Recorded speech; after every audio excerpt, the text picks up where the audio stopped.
Most people can picture D-Day in under 10 seconds. Landing craft, ramps dropping into grey surf, American soldiers stumbling into the water. That image has a precise origin. A single opening sequence in a 1998 film directed by Steven Spielberg, approximately 24 minutes long, depicting the US assault on Omaha Beach. Saving Private Ryan earned roughly $480 million worldwide. At the 71st Academy Awards in March 1999, it won 5 Oscars. Best Director for Spielberg, Best Cinematography for Janusz Kamiński, Best Film Editing, Best Sound, and Best Sound Effects Editing. It lost Best Picture to Shakespeare in Love, but it won something more durable: the grammar of how the world pictures June 6, 1944. James Chapman, Professor of Film Studies at the University of Leicester, stated the consequence directly in his book War and Film.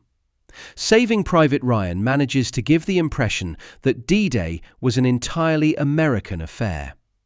British historians, he noted, were at pains to point out that more British and Commonwealth troops were in the field on 6th of June than Americans. They were right. The arithmetic isn't subtle. On June 6, 1944, the Allied assault came ashore across 5 beaches along 50 miles of Normandy coastline. The US Army's 5th Corps, the 1st and 29th Infantry Divisions, landed on Omaha Beach. Approximately 34,000 troops ashore by nightfall. The 4th Infantry Division at Utah, approximately 23,000. That is roughly 57,000 Americans by sea on 2 beaches. These figures come from US European Command's own fact sheet, breaking the assault down beach by beach. Gold Beach, assigned to the British 50th Northumbrian Infantry Division, approximately 25,000 troops ashore by nightfall. Juno Beach, the responsibility of the 3rd Canadian Infantry Division, approximately 21,400. Sword Beach, the British 3rd Infantry Division, approximately 29,000. Gold, Juno and Sword together, roughly 75,000 British and Canadian troops, by sea on 3 beaches. An American military accounting that puts the Commonwealth seaborne force approximately 18,000 men ahead of the American seaborne force on the same day. 3 of the 5 beaches were British and Canadian. The majority of the seaborne assault wasn't American. The screen taught you otherwise. There was an earlier film that tried harder. The Longest Day, released in October 1962, was a deliberate exercise in multinational scope. 178 minutes, 3 directors handling the British, French, American and German segments separately, 40 international stars. Producer Darryl F. Zanuck employed actual D-Day participants as consultants. Lord Lovat himself, Philippe Kiefer, who led the French commandos at Ouistreham, Major John Howard, who held Pegasus Bridge. The film included Richard Todd as Howard, Richard Burton as an RAF pilot, Sean Connery as a private in the British 3rd Infantry Division, Kenneth Moore as Royal Navy Beachmaster Colin Maud. The Free French assault on Ouistreham was depicted. The British airborne coup at Pegasus Bridge occupied significant screen time.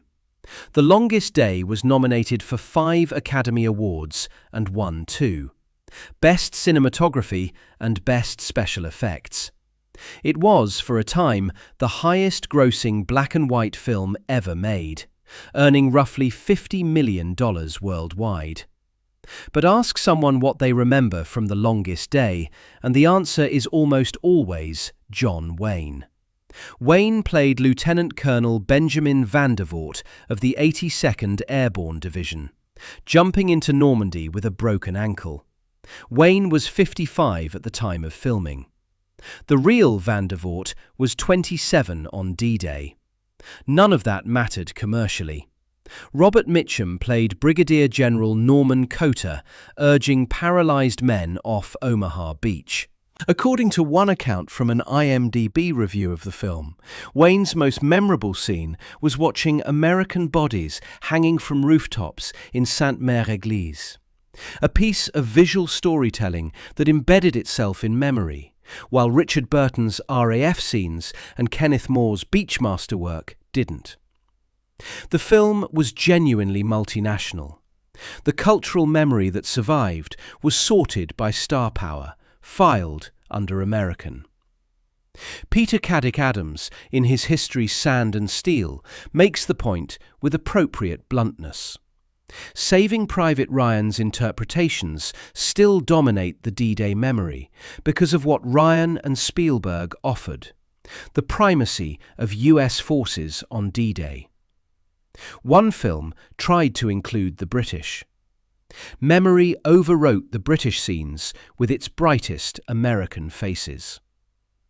Then, 36 years later, a second film arrived with a $65 million budget, the Omaha sequence costing $12 million alone over 4 weeks of filming on Ireland's east coast with 1,500 extras, and an opening sequence so technically overwhelming that John C. McManus, professor of U.S. military history at Missouri S&T, later said it had stayed with us perpetually as a visual and emotional base point for what we imagine Omaha Beach and Normandy must have been like. After 1998, the two-beach American narrative didn't just persist, it was certified. Put the map back on the table. Gold Beach, June 6, 1944. The assault fell to the British 50th Northumbrian Infantry Division, part of 30th Corps. 2 brigades led: the 231st Infantry Brigade on the right flank, the 69th Infantry Brigade on the left. The 231st's first wave assault battalions were the 1st Battalion Hampshire Regiment and the 1st Battalion Dorsetshire Regiment, hitting the beaches on either side of the German stronghold at Le Hamel. That stronghold, designated WN-37, was the costliest single defensive position the 50th Division faced all day.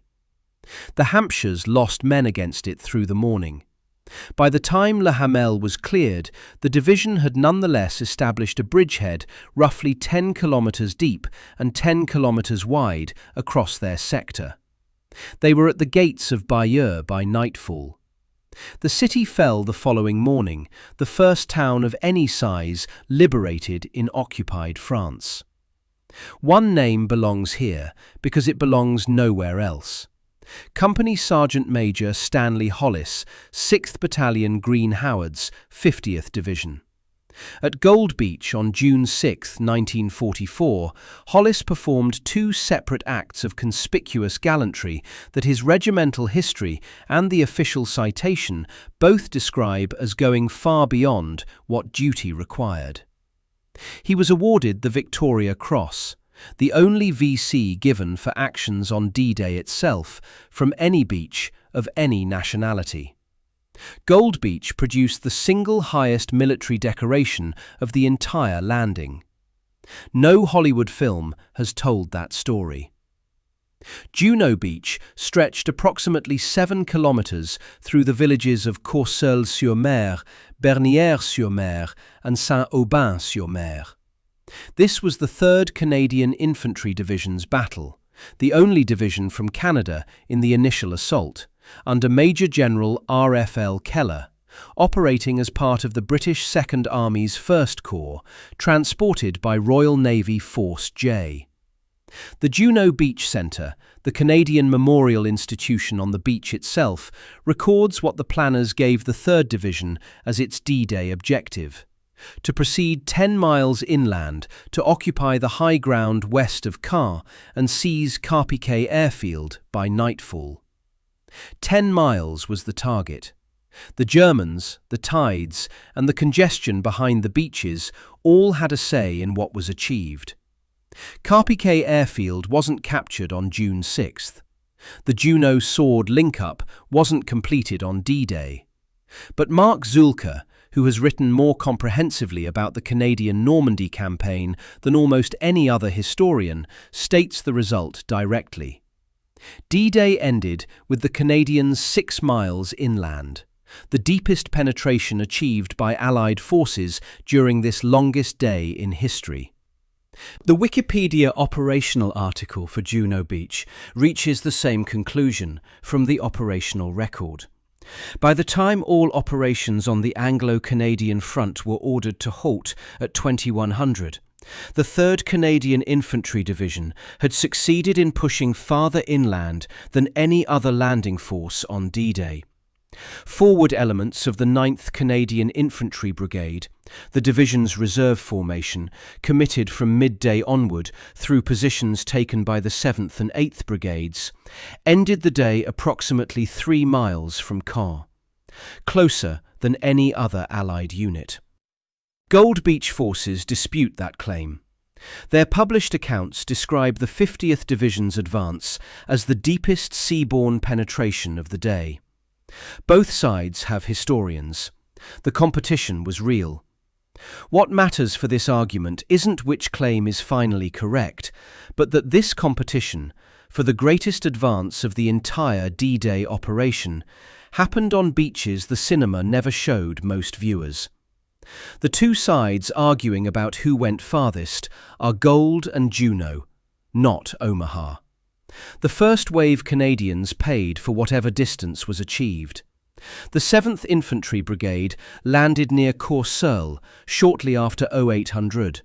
The Royal Winnipeg Rifles and the Regina Rifle Regiment hitting Mike Sector, taking casualties from strongpoints the preliminary bombardment had failed to suppress. On Nan Sector to the east, the 8th Brigade, the Queen's Own Rifles of Canada, landing at Bernier at approximately 0812. The North Shore Regiment from New Brunswick at Saint-Aubin. The Queen's Own Rifles suffered particularly heavily in the first minutes. DD tanks, the amphibious Shermans that were supposed to precede them onto the beach, had been delayed by the height of the waves. B Company's men had to cross 200 metres of open beach directly toward a German defensive position, with no armour ahead of them. One soldier from the Queen's Own Rifles left an account. About 500 yards out, they had us in the sights of their small arms and began shooting. We had never been under real fire and realised it when bullets were hitting our assault craft. The Veterans Affairs Canada tally for the 3rd Canadian Infantry Division on June 6th. 340 killed, 574 wounded. 14,000 Canadians ashore in a single day across an 8-kilometre stretch of French coastline on a beach defended by the 716th Infantry Division with additional elements of the 21st Panzer Division south of Caen. Their objective was 10 miles. They got 6. The record, according to 2 independent published accounts, is that no Allied force got further. No major film has been made about it. Sword Beach was the easternmost Allied landing, assigned to the British 3rd Infantry Division under Major General Thomas Gordon Rennie, I Corps.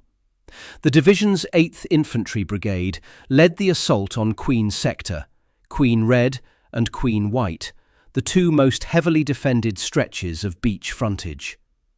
Queen Red was the 2nd Battalion, East Yorkshire Regiment. They landed at approximately 0725. Queen White was the 1st Battalion, South Lancashire Regiment, the Prince of Wales's Volunteers, landing at approximately the same time. A regimental account of what the 1st South Lancashires paid is terse and precise. They assaulted and carried Queen White Sector at the cost of the commanding officer and over 100 men. The tactical problem at Sword was geometric. At high tide, the beach narrowed to roughly 15 yards in places, a strip barely wide enough for 2 vehicles side by side. Major John Shaw of the Royal Fusiliers, aboard a landing craft infantry that morning, described the view from the bridge as the armada approached. As far as I could see to the west, there were landing ships and escort vehicles. It was a most incredible sight, such as a child might lay out with his toys. The spectacle from the sea was one thing. The geometry on the beach was another. Behind that narrow strip of sand ran a continuous line of seaside houses, a promenade wall and strong points, forming what one operational account calls a defensive line that blocked exits off the beach. The sea wall, a concrete structure at the back of the beach, was simultaneously the first potential cover and the concentrated killing ground. A soldier had to cross exposed flat sand under direct fire to reach the only thing that might shelter him. And what sheltered him was the same object every German position was calibrated to defend. The primary German strongpoint facing the 8th Brigade was Strongpoint Cod, designation WN-20. A mix of artillery pieces, anti-tank guns, mortars, and multiple machine gun posts, protected by obstacles, mines, trenches, and wire. A company of the 2nd East Yorks and C Company of the 1st South Lancs were specifically assigned to reduce it. Strongpoint Cod wasn't fully cleared until approximately 09 to 10, more than 90 minutes after the first ramps went down. Beyond the beach, the 3rd Division pushed toward Caen, 10 miles south, the same Caen the Canadians from Juno had been told to reach that same day. The 3rd Division didn't get there either. The 21st Panzer Division counterattacked in the afternoon, driving armoured elements briefly to the coast between the Sword and Juno sectors, before withdrawing when the scale of the Allied build-up became apparent. Strongpoint Hillman, a concrete bunker complex several kilometres inland, absorbed time and infantry that could have been closing on Caen. Traffic congestion behind the narrow Queen frontage delayed the follow-on formations. Caen fell, eventually, on July 9th, 5 weeks after the men of the East Yorkshires and South Lancashires crossed that sea wall. The men who did this largely came home. Most of them didn't talk about it at any length. A published account of one Sword Beach veteran notes that when finally asked about his experiences on June 6, 1944, he offered a few words and then stopped. The published record contains the silence itself. The interview trails off. The question goes unanswered. The printed page holds an absence. He had been there. He didn't say what it was like. This pattern, men who returned to their families and farms and jobs and didn't speak, or spoke only to other veterans in private, or spoke once and then permanently closed the subject, has been documented consistently in the British and Canadian accounts of the war's aftermath. It differed in character from what happened in America, where the national framework of the Greatest Generation created a public language for D-Day service, something to claim aloud, to pass to grandchildren, to donate to archives and presidential libraries. Tom Brokaw named the generation in 1998, the same year Spielberg dramatized it. The cultural machinery of American memory and American commercial cinema ran in the same direction in the same year. The British and Commonwealth veterans had no equivalent apparatus. Their governments didn't commission a $65 million film about what they did. Their stories went into regimental journals and unpublished memoirs, and the occasional interview that trailed off before the difficult part. Then, the longest day came to the cinema. Some of those veterans went to see it. What they saw was a film that did, genuinely, contain their war. Richard Todd at Pegasus Bridge, the French commandos at Ouistreham, Kenneth Moore on the beach, Sean Connery in the 3rd Division. But what their children and grandchildren later reported, across community accounts, across family testimony, was a different experience.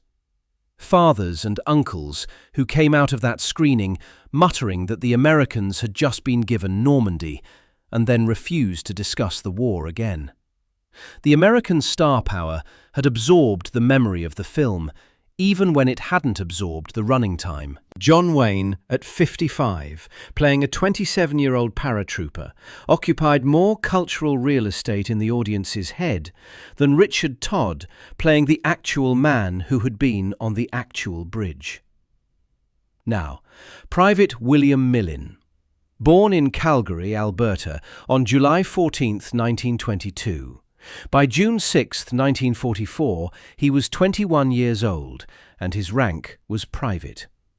His role on D-Day was personal piper to Brigadier Simon Fraser, 15th Lord Lovat, commander of the 1st Special Service Brigade, a commando formation comprising Noms 3, 4, 6 and 45 Royal Marine Commandos.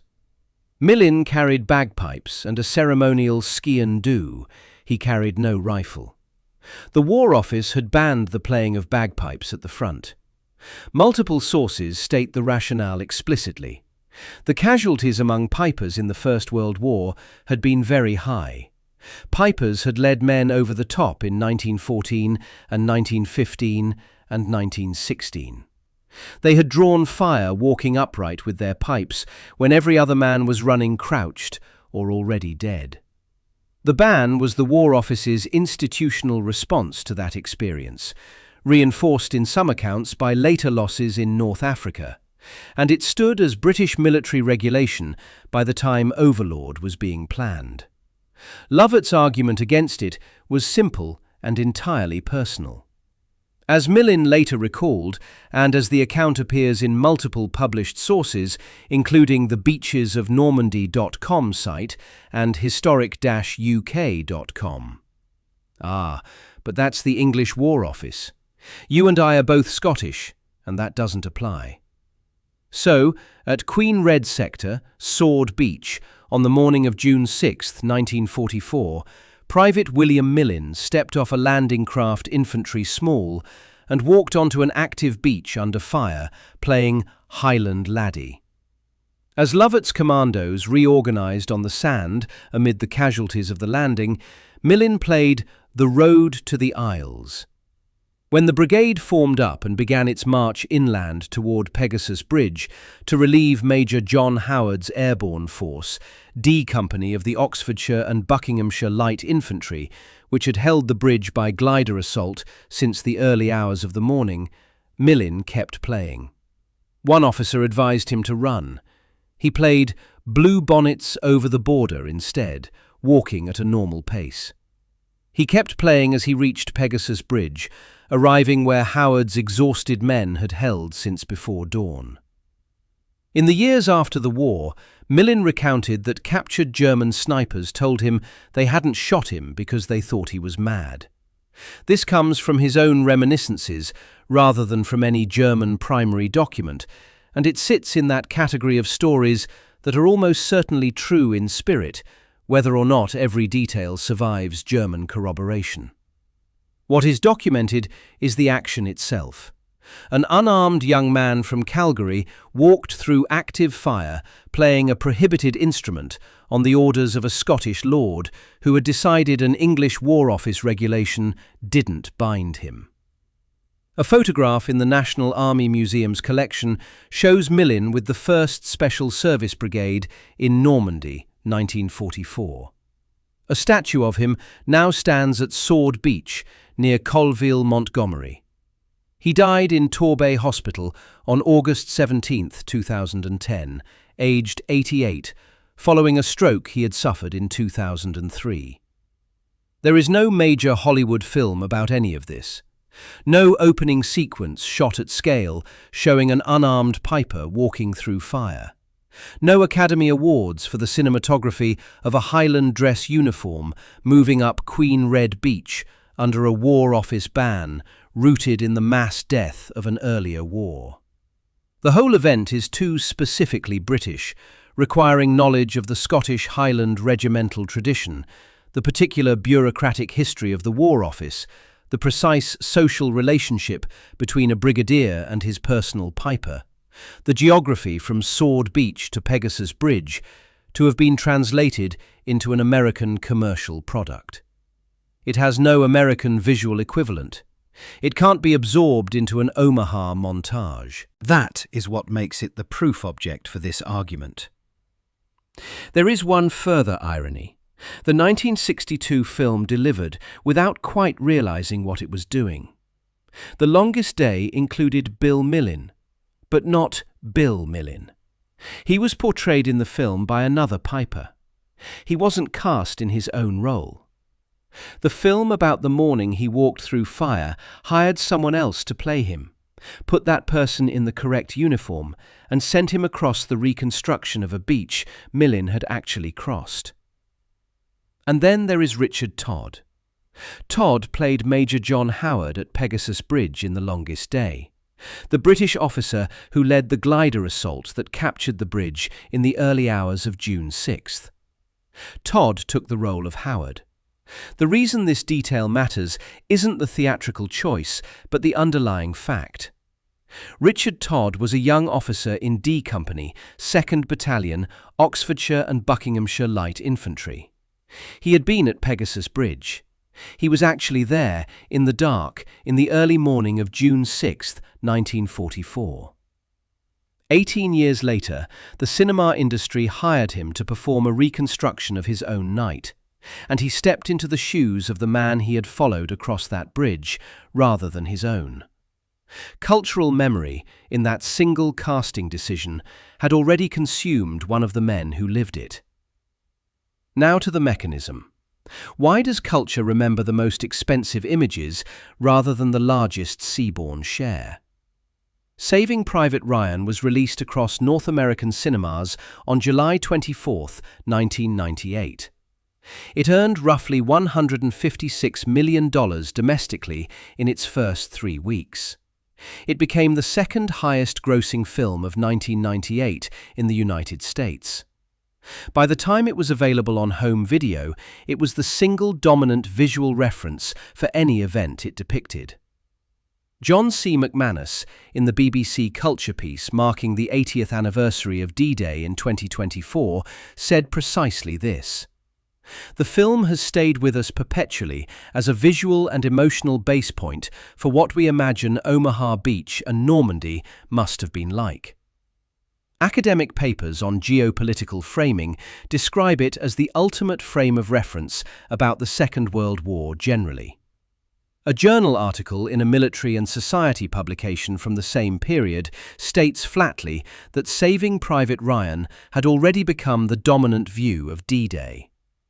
What Spielberg's film deliberately chose not to do, by design, not oversight, was contextualize the American experience within the wider operation.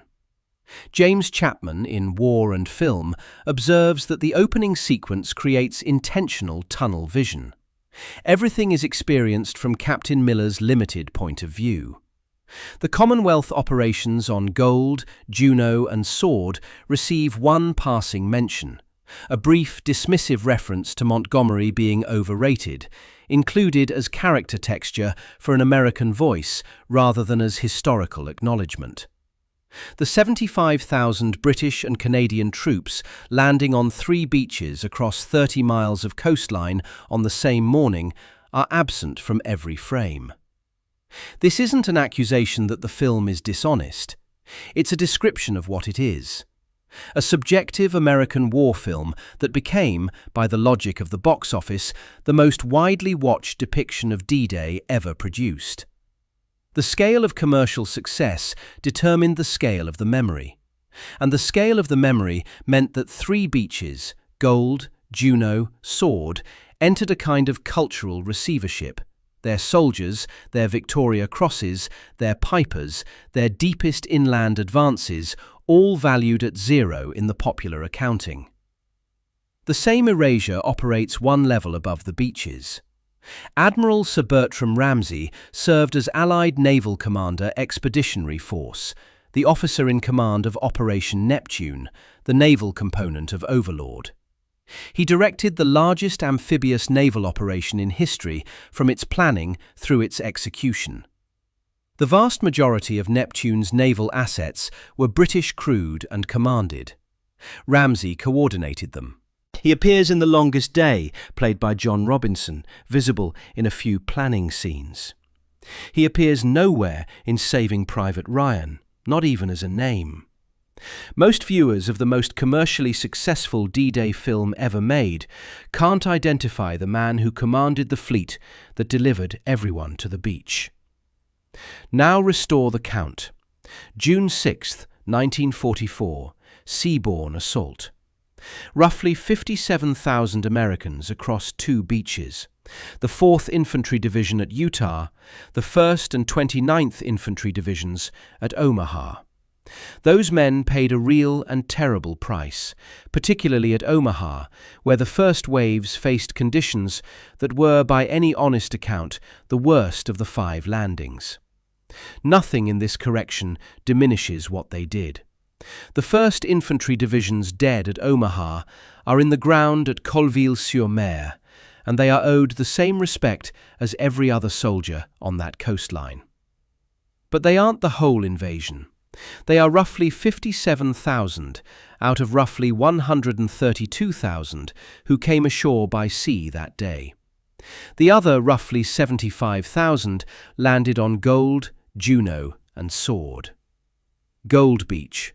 The 50th Northumbrian Division, the 231st and 69th Brigades, the 1st Hampshires and the 1st Dorsets in the first wave, the stronghold at Le Hamel, and at the end of it all, a bridgehead 10 kilometres deep, and the only Victoria Cross of D-Day awarded to Company Sergeant Major Stanley Hollis of the Green Howards. Juno Beach. The 3rd Canadian Infantry Division, the Royal Winnipeg Rifles, and the Regina Rifle Regiment hitting Courseulles, the Queen's Own Rifles running 200 metres across open beach without armour at Bernières, the North Shore Regiment at Saint-Aubin, 340 Canadians dead and 574 wounded by nightfall, and forward elements of the 9th Brigade 3 miles from Caen.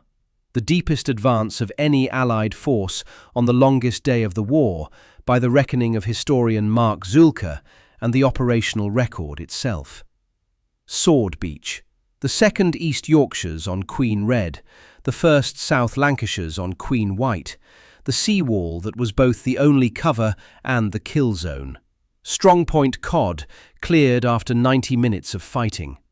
The push toward Caen that stalled against the 21st Panzer Division and Hillman, and 5 weeks of fighting still to come. The veterans who came home and mostly didn't speak. And Private William Millin, 21 years old, born in Calgary, carrying no weapon and no protection. Playing Highland laddie in the surf at Sword Beach, in defiance of a War Office prohibition written in the casualties of the Somme and Passchendaele.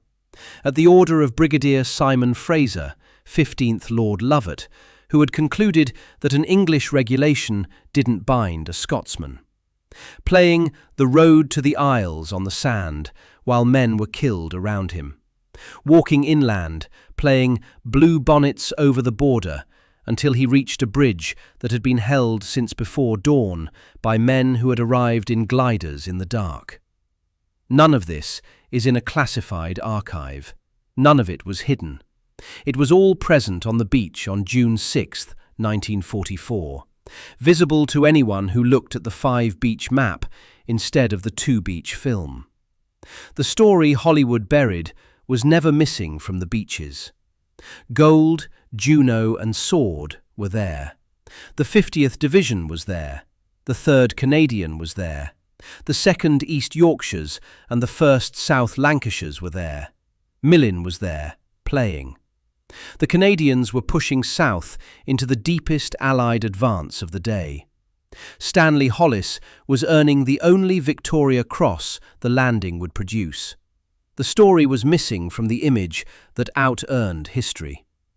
From the 24-minute sequence that grossed nearly $500 million and stamped its grammar into global consciousness.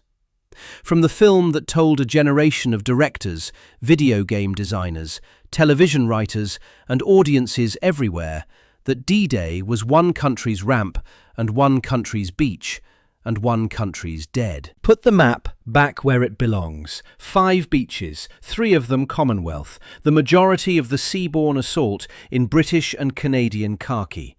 An illegal piper walking through fire. A Canadian division that went farther than any other Allied force that day. Once you count it that way, the famous American opening sequence remains heroic. It's no longer allowed to stand in for the whole invasion. Subscribe for more stories like this.